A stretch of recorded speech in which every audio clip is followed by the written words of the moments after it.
students, this is your fifth interactive session in botany chapter reproduction in flowering plant.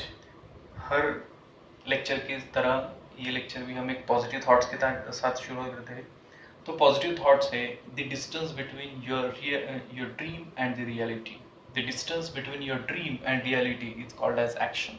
तो बच्चों, whatever you are going to dream and whatever you want to have as a reality in your life, the only distance between those two factor is action. तो चलो action शुरू कर दे. तो lecture बच्चों consequently है तो आपको पिछला लेक्चर देखना चाहिए. अगर नहीं देखा होगा तो प्लीज बायोलॉजी डॉक्टर वाघ हमारा जो यूट्यूब चैनल है वहाँ पे जाइए और पिछला लेक्चर देखिए और जुड़ जाइए इस लेक्चर के साथ. Come to the point. तो सेशन चालू है हमारा pollination and agencies of pollination. तो एजेंसीज ऑफ पॉलिनेशन में पिछले लेक्चर में हमने देखा था एनेमोफिली और एनेमोफिलस प्लांट्स और modifications shown by the anemophilous plant. तो आज का जो टॉपिक है बच्चों वो है हाइड्रोफिली. और हाइड्रोफिली होने के बाद हम आज ट्राई करेंगे इसी लेक्चर में जो बायोटिक फैक्टर्स है उसमें एटलीस्ट 2 या 3 एग्जांपल्स लेने के. तो चलो स्टार्ट करते हैं बच्चों. आज का जो टॉपिक है उसका नाम है हाइड्रोफिली. तो हाइड्रोफिली का डिफिनेशन कैसे बताओगे आप? हाइड्रोफिली आई थिंक आप यूज्ड टू हो चुके होंगे अब तक. तो हाइड्रोफिली का मतलब होता है बच्चों it is a type of pollination in which transfer of pollen grain from anther to stigma takes place with the help of agency of water. It is called as a hydrophily. तो hydrophily जैसे कि हमने देखा है पिछले lecture में कि there are 2 types of pollination, biotic and abiotic. तो जो अबायोटिक है उसमें आखिरी बचा हुआ जो फैक्टर है वो है वाटर. तो उसे हम आज डिस्कशन कर रहे हैं. हाइड्रोफिलस प्लांट का मतलब क्या होता है बच्चों? आप जस्ट कुछ माइन्यूट चेंजेस कर देंगे मीनिंग में तो आपको ये डेफिनेशंस एप्लीकेबल हो जाएगी. अगर आप हाइड्रोफिली समझते हो तो हाइड्रोफिलस प्लांट समझना कोई बड़ा चैलेंजिंग टास्क नहीं है आपके लिए. तो हाइड्रोफिलस प्लांट का मतलब है सिंपल है. तो जो प्लांट अपना pollination with the help of water दिखाता है हम उसे बोल सकते हैं hydrophilous plant. Plant which shows a pollination with the help of agency of water is called as a hydrophilous plant. तो हाइड्रोफिलस प्लांट में क्या क्या मॉडिफिकेशंस होती है इसके ऊपर हम थोड़ा सा डिस्कशन करेंगे. उसके बाद there are two possibilities, 2 ways of hydrophily. कौन कौन सी है वो भी देखते हैं. सबसे पहले तो कैरेक्टरिस्टिक्स या मॉडिफिकेशंस. तो बच्चों जितने भी हाइड्रोफिलस प्लांट होते हैं एज यूजुअल आप थोड़ा सा रिमाइंड कीजिए खुद को तो आपको समझ में आ जाएगा. It is one of the abiotic factor. अगर अबायोटिक फैक्टर है तो नॉन लिविंग है तो उसे अट्रैक्ट करने के लिए कोई भी एजेंसी की बिल्कुल भी जरूरत नहीं पड़ती है. तो इसीलिए अगर कोई अट्रैक्शन नहीं है, कोई फैसिनेशन ही नहीं है तो हमें उसे कुछ एक्स्ट्रा जो भी मॉडिफिकेशंस होते हैं उसकी जरूरत नहीं पड़ती है. और बहुत ही सिंपल टाइप के उसके फ्लावर्स होते हैं. देखिए कैसे फ्लावर्स होते हैं बच्चों. जो फ्लावर्स होते हैं हाइड्रोफिलस प्लांट के वो होते हैं स्मॉल और इनकॉन्स्पिकस. स्मॉल क्यों बच्चों? स्मॉल क्यों? क्योंकि लार्ज होने की वजह ही नहीं है. लार्ज फ्लावर्स किसको लगते हैं? जहाँ पे बायोटिक फैक्टर्स है, अट्रैक्शन है, फैसिनेशन है. इनकॉन्स्पिकस वही रीजन मैं बताऊंगा. दूसरी बात वो अनवेटेबल होते हैं. बहुत सारे कैरेक्टरिस्टिक लिख सकते हो आप, आपको बुक से मिलेगी भी, लेकिन ये इंपॉर्टेंट कैरेक्टरिस्टिक है हाइड्रोफिलस प्लांट की कि उसकी जितने भी फ्लोरल पार्ट्स होते हैं वो सब अनवेटेबल होते हैं. Unwettable in such a way that वो सड़े ना, गले ना. एटलीस्ट उनका जो डेस्टिनेशन होता है कि वो अपना पॉलिनेशन या फर्टिलाइजेशन कंप्लीट कर ले तब तक वो खराब ना हो, इसके लिए वो अनवेटेबल होते हैं. दूसरी बात it helps them to float on in water. तो अनवेटेबल होते हैं because of secretion of mucilage. Next होता है उनकी जो specific gravity. This part is very very important regarding hydrophilous plant. Hydrophilous plant में पानी के सतह के ऊपर और पानी की सतह के नीचे ऐसी 2 जगह पे फ्लोट होना जरूरी होता है. आपको लग रहा होगा सर दोनों में ज्यादा डिफरेंस नहीं है, तो आप गलत सोच रहे हो. There is a big difference between above the water and within the water. तो पानी में और पानी के ऊपर ऐसे तैरने के लिए to float in and on water there is important factor that is a specific gravity. तो स्पेसिफिक ग्रेविटी जो होती है वो स्पेसिफिक ग्रेविटी को एडजस्ट करते हैं. कैसे करते हैं बच्चों? तो स्टार्च ग्रैन्यूल जो होते हैं ना फ्लावर के अंदर उसके साथ 1 to 2 starch granules are there according to specific gravity need. वो अपनी स्टार्च ग्रैन्यूल की क्वांटिटी कम या ज्यादा कर सकते हैं.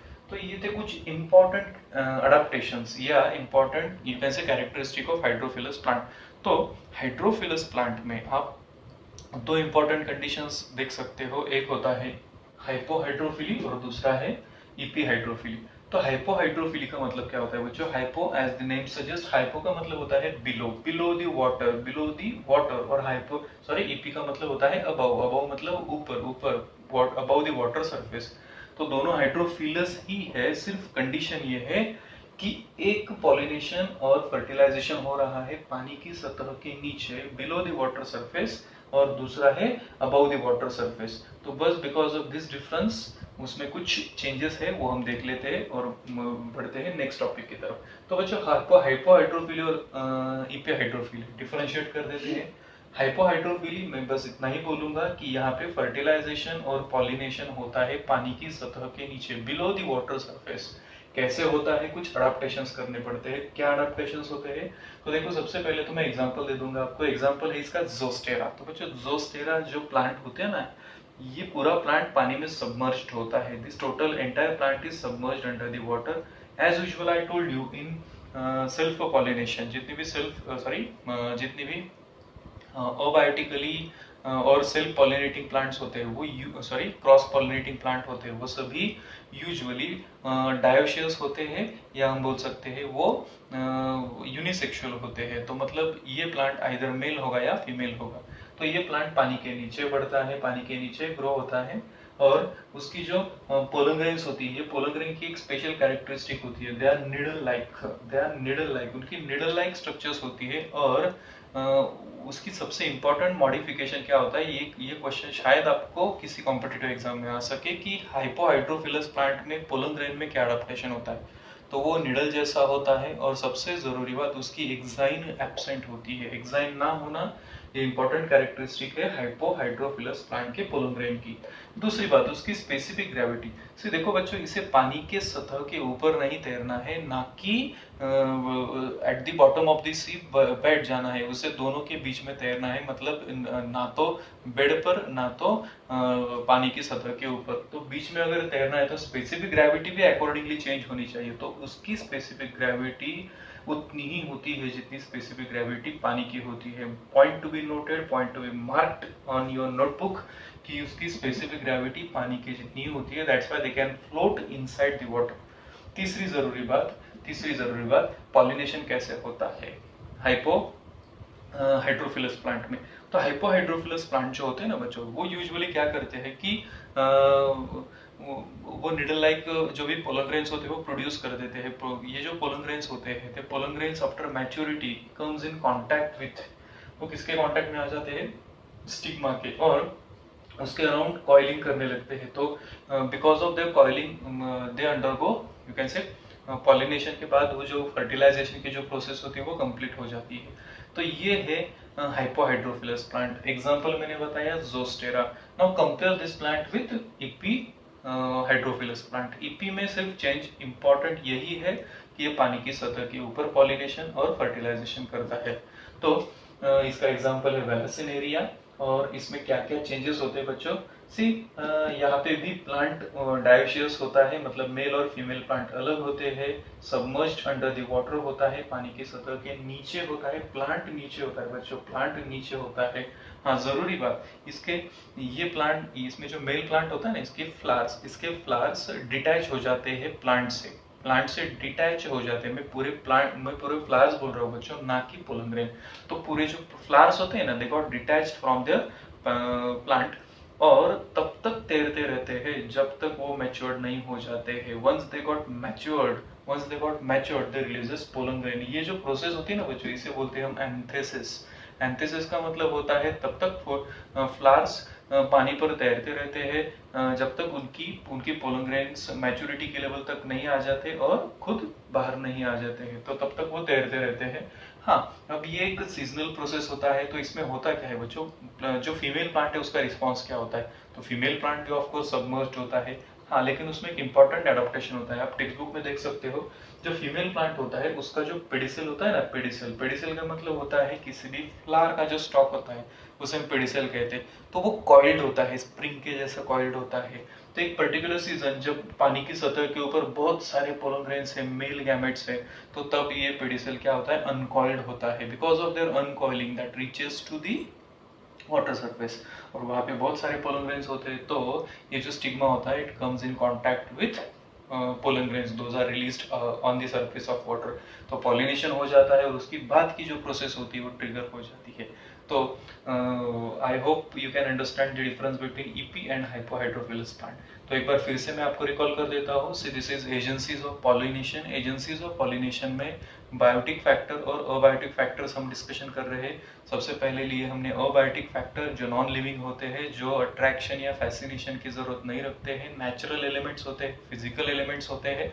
इसमें दो एलिमेंट्स हम देखेंगे, एक है हवा और दूसरा है पानी। तो हवा को बोलते हैं एनेमोफिली और पानी को बोलते हैं हाइड्रोफिली। तो हवा के बारे में हमने देख लिया पिछले एपिसोड में, पानी के बारे में अभी यहाँ पे आपके सामने डिस्कशन कर दिया। तो ये जो टॉपिक है बच्चों अबायोटिक फैक्टर, ये कंप्लीट करके हम अभी मूव करते हैं towards our second half of the agents of pollination, और वो है बायोटिक फैक्टर्स। तो जो एजेंसीज ऑफ पॉलिनेशन है उसमें ये अकॉर्डिंग टू मी सबसे इंपॉर्टेंट पार्ट है। सबसे इंपॉर्टेंट इसलिए है कि जो बहुत सारे प्लांट्स होते हैं ना, जितने भी डेवलप्ड प्लांट्स होते हैं, पर्टिकुलरली एंजियोस्पर्म्स जो डेवलप्ड प्लांट है, वो कौन सा मोड ऑफ पॉलिनेशन दिखाते हैं या कौन सी एजेंसी उन्हें लगती है, तो बायोटिक एजेंसी लगती है। तो biotic agency plays important role in transfer of pollination. तो टॉपिक है बच्चों biotic factors that affect the process of pollination. तो ये जो बायोटिक फैक्टर होते हैं, सबसे जरूरी बात, ये लिविंग थिंग्स होते हैं। ये लिविंग थिंग्स होते हैं, तो लिविंग थिंग्स है तो उन्हें अट्रैक्ट करना पड़ेगा, फैसिनेट करना पड़ेगा। कौन कौन से लिविंग ऑर्गेनिजम्स है जो as a living pollinating agent का रोल प्ले कर सकते हैं?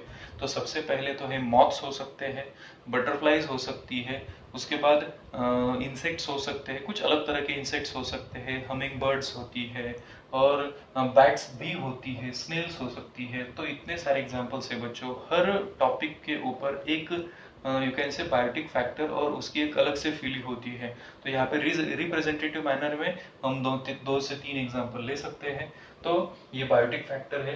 तो जो बायोटिक फैक्टर है, बायोटिक फैक्टर में सबसे पहला जो डिस्कशन हमें करना है कि कोई अगर बायोटिक फैक्टर को किसी प्लांट को अगर एसेस करना है, किसी बायोटिक फैक्टर से पॉलिनेशन करना है, तो उसमें क्या क्या जरूरी चीजें होती है। सबसे जरूरी चीज कौन सी होती है बच्चों? तो वो जो प्लांट होता है ना, उसके flowers they must have fragrance. उन्हें किसी न किसी तरह का गंध होना चाहिए, because insects got attracted towards the you can से फ्रेग्रेंस। बर्ड्स को भी वही पसंद होता है। दूसरी बात, वो अगर आते हैं गंदगी और तो उन्हें आने के बाद कुछ ना कुछ मिलना चाहिए। कुछ ना कुछ मिलना मतलब they must have got something as a food और वाटर। कुछ ना कुछ उनकी जो थर्स्ट या ये होती है, हंगर होती है, उसे क्वेंच करने के लिए कुछ ना कुछ फ्लावर के पास चाहिए, तो उसे नेक्टर प्रोड्यूस करना पड़ता है, या उसके जो फ्लोरल पार्ट्स है वो खुद भी एडिबल हो सकते हैं। तो ऐसे कुछ ना कुछ चीजें वो प्लांट को देनी पड़ती है। तो देखते हैं कौन कौन सी फीलिंग्स यहाँ पर हमें पढ़नी है बच्चों। तो रिप्रेजेंटेटिव मैनर में, मैं रिप्रेजेंटेटिव इसलिए बोल रहा हूँ क्योंकि इसमें बहुत सारे एग्जांपल्स हैं। तो मैं इसमें सबसे पहला जो एग्जांपल टेक्स्ट बुक में दिया है वो ले रहा हूँ मैं, एंटेमोफिली। तो बच्चों entomophily is the first example of biotic factor. Entomophily. तो एंटेमोफिली ये वर्ड में एंटेमोन, इसका मीनिंग होता है इंसेक्ट्स। इंसेक्ट्स। एंटेमोलॉजी, इसका मतलब होता है स्टडी ऑफ इंसेक्ट्स। तो एंटेमोफिली का मतलब होता है that pollination that is brought about by the agency of the bird, brought about by the agency of the insect is called as a entomophily. तो एंटेमोफिली समझ में आ गई। एंटेमोफिलस प्लांट भी आप खुद लिख सकते हो, मैं इंटेंशनली आपको नहीं बताऊंगा, just make it with your own sense कि ऐसे फ्लावर्स, ऐसे प्लांट्स जो अपना पॉलिनेशन कौन से एजेंसी के थ्रू कंटिन्यू करवाते हैं, तो इंसेक्ट, उन्हें बोलते हैं हम एनेमोफिलस, एनेमोफिलस plant. Extremely sorry, it is called as an entomophilous plant. Sorry, it was a slip of tongue. तो एंटेमोफिलस प्लांट होते हैं। एंटेमोफिलस प्लांट में कौन कौन से मॉडिफिकेशन जरूरी है, अभी उसकी बातचीत कर लेते हैं बच्चों। तो एंटेमोफिलस प्लांट है, तो आपके इंफॉर्मेशन के लिए एक बार बता देता हूँ मैं, जो बीज होती है ना, बीज, हनी बीज या कोई भी बीज होती है, they brought about around 70 to 80% of total pollination of insects. Insects जितना भी पॉलिनेशन करते हैं प्लांट में, जितना भी उसमें 70 to 80% जितना भी पॉलिनेशन होता है ना, वो कौन करवाता है पता है आपको? तो बीज करवाती है। तो जितनी भी बीज होती है वो सभी पॉलिनेशन का 70 to 80% पार्ट अपने ऊपर लेती है। They are taking the responsibility of that. तो ये जो फ्लावर्स होते हैं बच्चों, उसका मॉडिफिकेशन लर्न करते हैं। कैसे फ्लावर्स होंगे, आप थोड़ा सा आपका गेस भी लगा चुके होंगे अब तक। Entomophilous flowers are large and attractive. तो सबसे पहली और जरूरी बात, वो फ्लावर्स कैसे होते हैं? लार्ज होते हैं। They are large enough that they can provide the surface to land the insect और बर्ड को तो नहीं, लेकिन इंसेक्ट को लैंड होने के लिए एटलीस्ट उन्हें उतना मजबूत होना पड़ता है। तो लार्ज होते हैं और अट्रैक्टिव होते हैं। अट्रैक्टिव किस लिए? बिकॉज आपके पास कुछ तो ऐसा होना चाहिए कि वो इंसेक्ट आपके पास आए। तो अट्रैक्टिव होना पड़ता है, कॉन्स्पिकस होना पड़ता है। और इफ जहाँ पे आता है वहां पे कहानी में ट्विस्ट होता है। अगर ऐसी कंडीशन में भी कि आप एंटीमोफिलस प्लांट हो और आपके फ्लावर छोटे हैं, तो भी नेचर ने आपको एक गिफ्ट देके रखा है कि अगर आपके फ्लावर छोटे हैं तो आपको बहुत सारे फ्लावर्स मिलेंगे and they will form a group of flower that is called as a inflorescence. जैसे हम बुके देखते हैं प्लांट का, वैसे ही एक नेचुरल बुके फॉर्म हो जाता है और उसे हम बोलते हैं इनफ्लोरेसेंस। तो इनफ्लोरेसेंस का भी एक होता है, इसका बेस्ट एग्जांपल है सनफ्लावर। उसके बाद जो फ्लावर होता है वो ब्राइट कलर्ड होता है, bright coloured. See it is not for the humans, it is for the insects और बर्ड्स। तो उनको अट्रैक्ट करने के लिए ब्राइट कलर्स लगते हैं। प्लीजेंट फ्रेग्रेंस होनी चाहिए, प्लीजेंट फ्रेग्रेंस। सी ये बदलता है हर एजेंसी के वाइज, लेकिन यूजुअली प्लांट्स जो भी एंटीमोफिलस होते हैं, इंसेक्ट से पॉलिनेट होते हैं, उनकी जो भी फ्लावर की स्मेल होती है वो प्लीजेंट होती है, अच्छी होती है। दूसरी बात, उसमें नेक्टर प्रोड्यूस करना जरूरी होता है। नेक्टर क्यों होता है बच्चों? बिकॉज जैसे कि मैंने बताया कि कोई इंसेक्ट या बर्ड वहां पे आता है तो उसकी थर्स्ट या उसकी हंगर वहाँ पे क्वेंच होनी चाहिए, वो सेटिस्फाई होनी चाहिए। तो उसके लिए कुछ ना कुछ फ्लावर को करना पड़ता है। तो क्या करता है फ्लावर? तो नेक्टर प्रोड्यूस करता है। Nectar watery to you can say syrup like, ये अलग अलग कंसिस्टेंसी में हो सकता है, लेकिन प्रोड्यूस करना बहुत जरूरी होता है। In some plant additional modifications are made for the attraction of insect. तो कुछ एडिशनल मॉडिफिकेशंस भी करने पड़ते हैं। क्यों? आप कौन से इंसेक्ट के थ्रू पॉलिनेट हो रहे हो, अकॉर्डिंगली वो इंसेक्ट की साइज अगर छोटी है, बड़ी है, तो कुछ फ्लावर्स अपने पूरे स्ट्रक्चर में कुछ मॉडिफिकेशंस करवा देते हैं। तो ये तो था अबाउट एंटीमोफिलस प्लांट। आगे बढ़ते हैं, जो दूसरी फीली है बच्चों, उसका नाम है ऑर्निथोफिली। सेकेंड बायोटिक फैक्टर है ऑर्निथोफिली।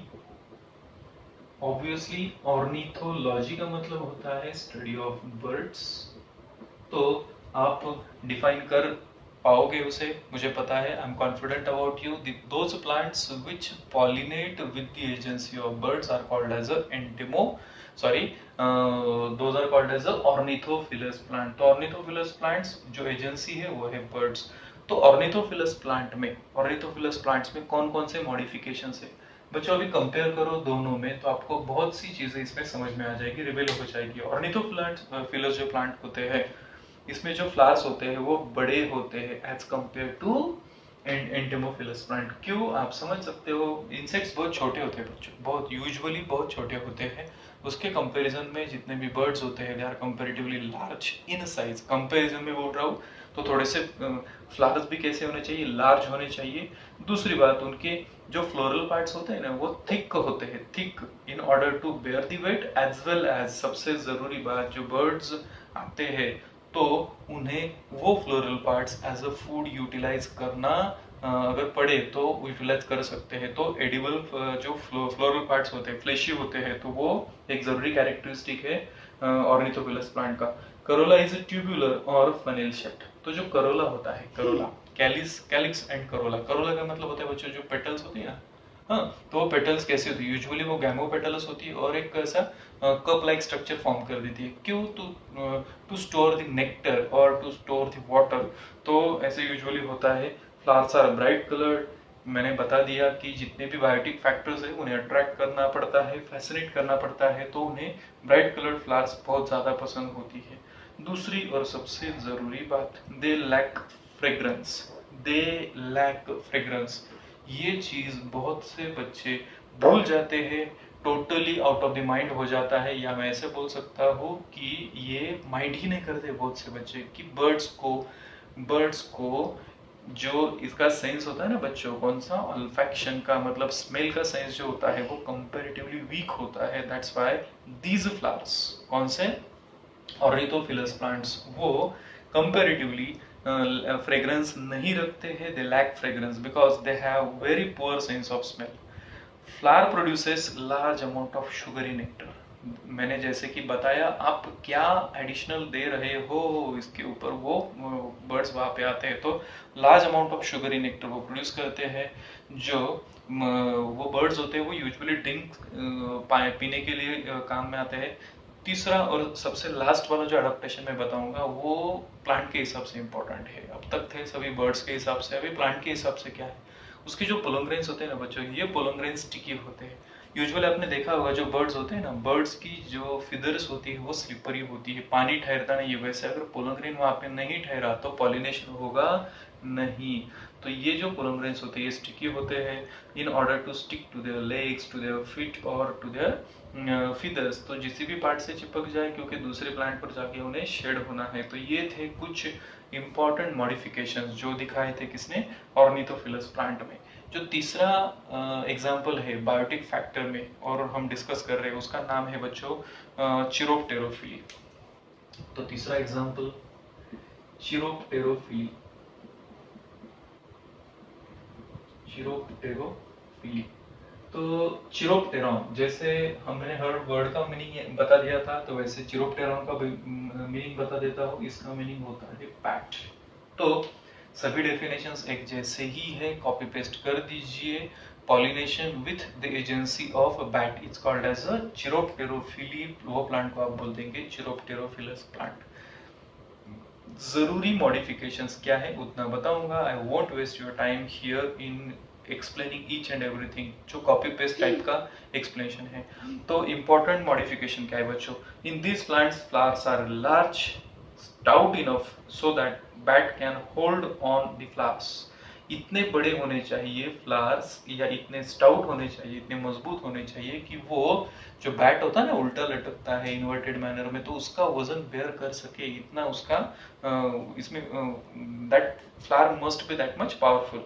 दूसरी जरूरी बात, ये जो प्लांट होते हैं, ये जो फ्लावर्स होते हैं ना, ये नॉक्टर्नल होते हैं। नॉक्टर्नल क्यों, बैट भी नॉक्टर्नल है तो फ्लावर भी ऑब्वियसली नॉक्टर्नल ही होनी चाहिए, रात में खुलने वाले फ्लावर्स होते हैं। तीसरी बात होती है उसकी जो स्मेल होती है ना बच्चों, स्मेल। हाँ, यूजुअली इंसेक्ट में हमने देखा कि प्लीजेंट स्मेल होती है, बहुत अच्छा लगता है, हमें भी पसंद आती है। पर ये जो फ्लावर्स होते हैं ना, इसकी जो गंध होती है, इट्स लाइक अ रॉटन एग, तो बहुत ही सड़ी गली अंडे जैसी स्मेल होती है। क्यों, तो आपको अट्रैक्ट नहीं करना है उसे अट्रैक्ट करना है बैट को। उसे जो अच्छा लगे वही प्लांट प्रोड्यूस करेगा बच्चों, आपको जो अच्छा लगेगा वो नहीं प्रोड्यूस करेंगे। तो दे produces this smell which is somewhat you can से फर्मेंटिंग टाइप का होता है, फ्रूटी टाइप का होता है, या रॉटन एग जैसा होता है। तो आगे बढ़ते हैं, और एक इंपॉर्टेंट मॉडिफिकेशन है, flower produces copious nectar. Copious का मतलब होता है थोड़ा सा गाढ़ा वाला, थिक वाला होता है, क्योंकि इन्वर्टेड हो सकता है ये flower. Flowers have large number of stamens to produce considerably large quantity of pollen grains।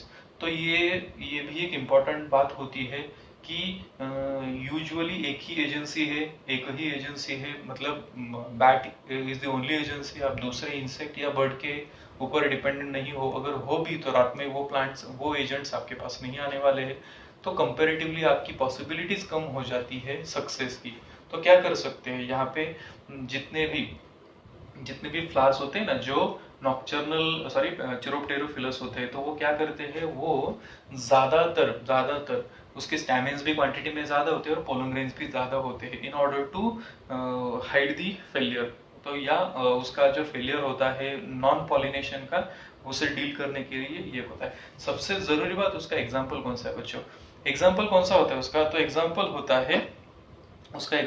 है बच्चों, जिसे इन संस्कृत या हिंदी हम बोलते हैं कदम्ब प्लांट, कदम्ब, या सबसे ये होता है, उसका जो साइंटिफिक नेम है वो साइंटिफिक नेम है एंथोसिफेलस। एंथोसिफेलस आप टेक्स्ट बुक से उसके एग्जांपल्स डील कर सकते हैं, तो मैं यहाँ पर भी ज़्यादा टाइम नहीं ज़ाया करूँगा आपका। तो बच्चों ये थे सभी एग्जांपल्स, कौन से, the biotic factor of you can say pollination. तो उसमें हमने सबसे पहले देखा एंटेमोफिली, दूसरा देखा ऑर्निथोफिली और तीसरा था चिरोप्टेरोफिली।